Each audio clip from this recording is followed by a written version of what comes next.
Salam kesejahteraan, salam kebebasan. Sastra Jendra Yuningrat Pangruwating Diyu.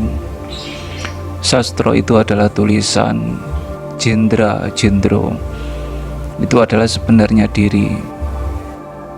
Kalau dalam terjemahan yang umum, jendra itu adalah raja.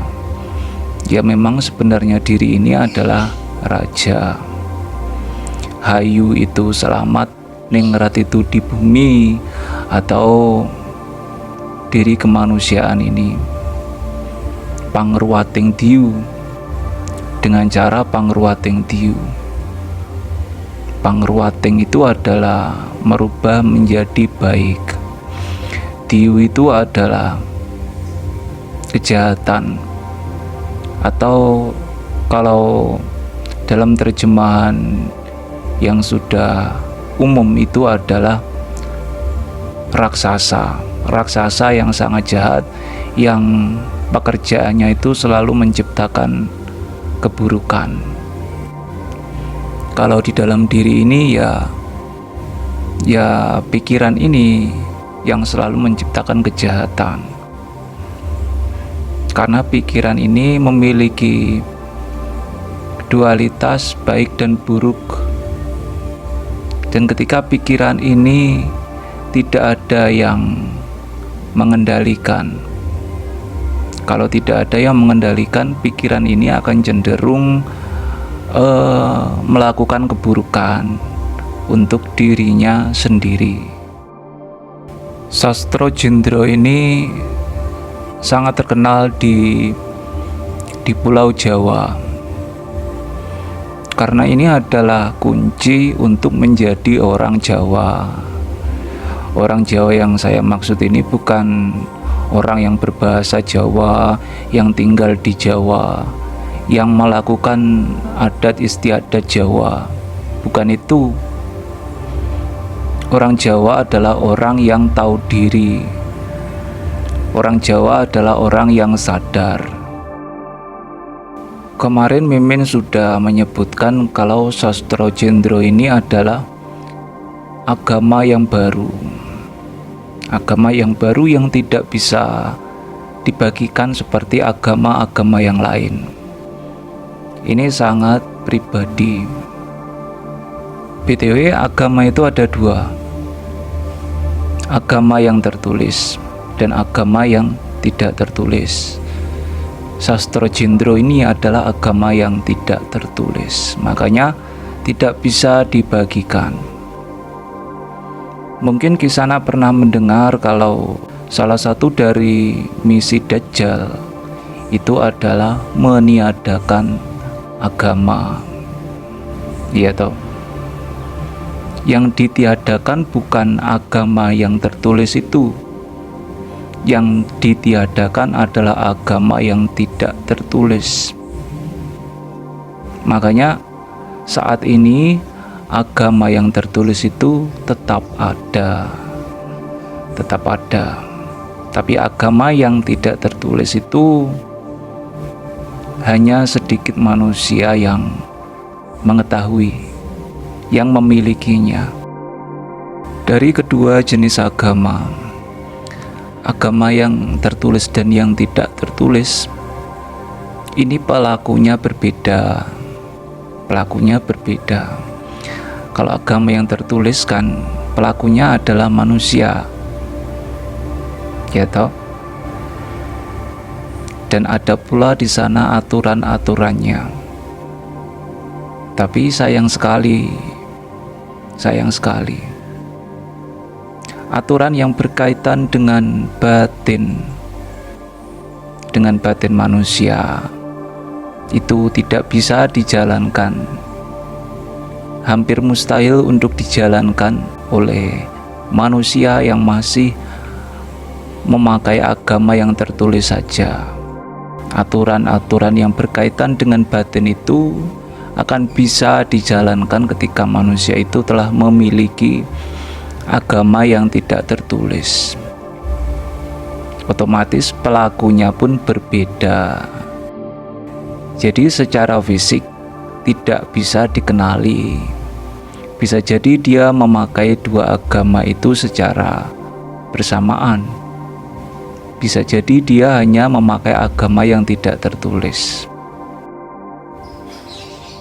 Ketika agama yang tertulis itu berbicara, istri suami itu adalah ujian, anak itu adalah ujian, harta itu adalah ujian, jabatan itu juga adalah ujian. Semua itu adalah ujian. Itu kata agama yang tertulis. Prakteknya seperti apa? Ya toh? Dan semua manusia, saya yakin semua manusia kecuali manusia-manusia yang telah memiliki agama yang tidak tertulis, ketika semua itu tersentuh, semua itu ada yang tidak mencocoki dengan angan-angan, pasti akan langsung merespon. Dan responnya juga pasti sudah bisa ditebak, ya toh? Sudah bisa ditebak. Makanya akhir-akhir ini si Bejo itu jarang sekali berkata sabarlah, jangan marah, jangan iri dengki, jangan mendendam pada orang lain. Karena si Bejo tahu semua itu mustahil, ya toh, pasti akan dilakukan. Kalaupun Bejo ingin bertanya, agama kamu apa sih? Agama Kisana apa sih? Apakah agama Kisana itu mengajarkan semua itu? Mengajarkan untuk marah, untuk dendam, iri, dengki, merasa susah, bersedih? Apakah agama Kisana itu mengajarkan semua itu? Ya toh. Lalu apa sebenarnya agama Kisana? Mengaku agama A, tapi prakteknya praktek tentang batinnya itu meleset dari target. Memang kalau secara fisik ya bagus. Wah, ritual-ritual agamanya dijalankan semua. Tapi untuk yang satu ini, yang tentang batin, belum tentu. Karena gini loh, hampir semua manusia itu ketika dihadapkan pada sebuah masalah yang memicu emosi negatif, dia pasti menunjuk yang lain itu yang salah, penyebabnya itu yang salah.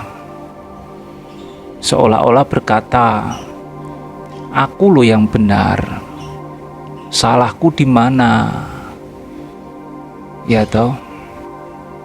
Dan ini miris sekali, karena masa lalu si Bejo pun juga seperti ini.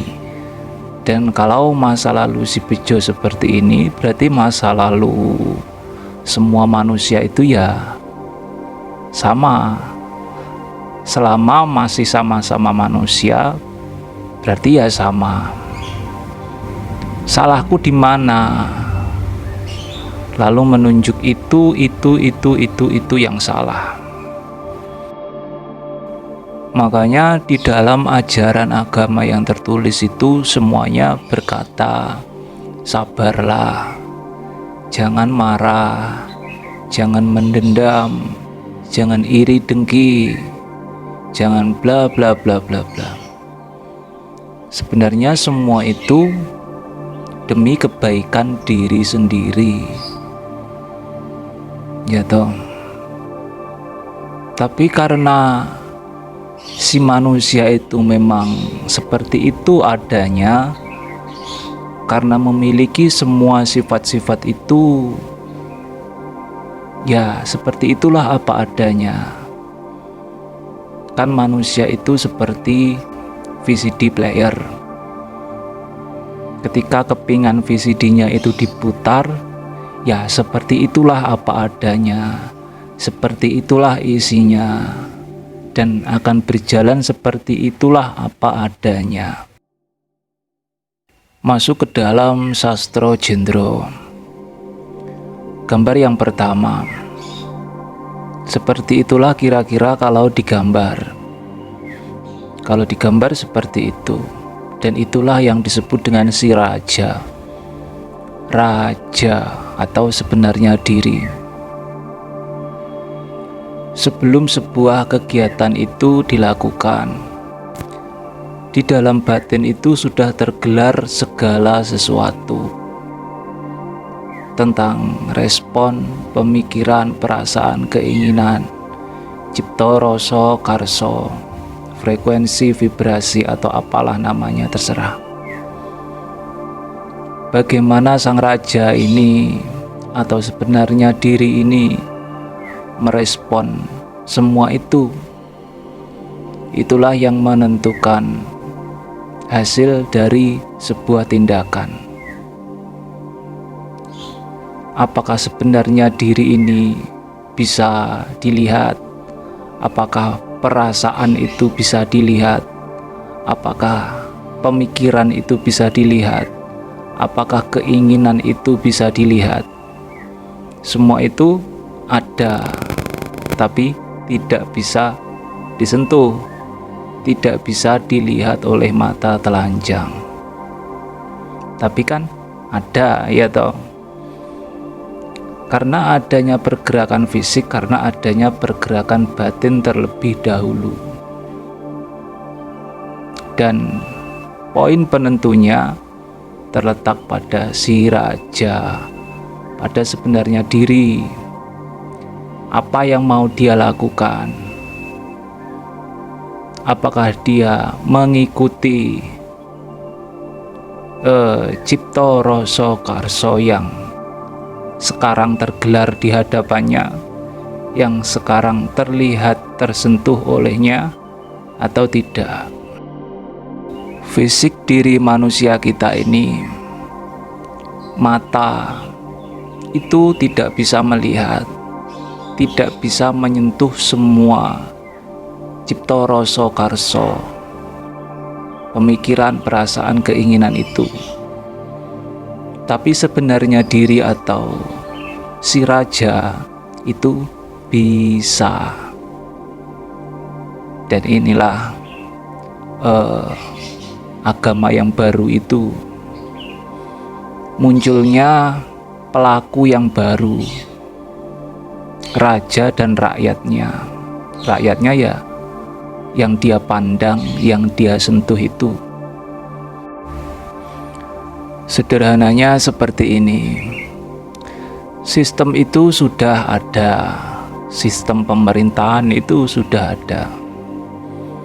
Sebelum si raja itu tahu diri bahwa dirinya itu adalah raja, sistem itu akan berjalan apa adanya. Ya wes, kalau kehancuran ya berjalan kehancuran. Kebaikan itu terkadang juga berjalan menjadi kehancuran, walaupun kebaikan. Nah, setelah si raja ini menyadari dirinya sendiri, sadar diri, eling. Nah, di sana sistem ini ketika akan berjalan, ini akan membutuhkan persetujuan dari si raja. Karena si raja sudah ada. Tapi si raja ini sebelumnya juga sudah ada, tapi belum sadar, belum tahu kalau dirinya adalah raja. Nah, tugas si raja atau sebenarnya diri ini memberikan persetujuan. Kalau itu baik, ya silahkan dijalankan sistem itu. Kalau enggak, ya tidak berjalan. Ya wes, sedikit saja. Kita lanjutkan di part selanjutnya. Salam kesejahteraan, salam kebebasan.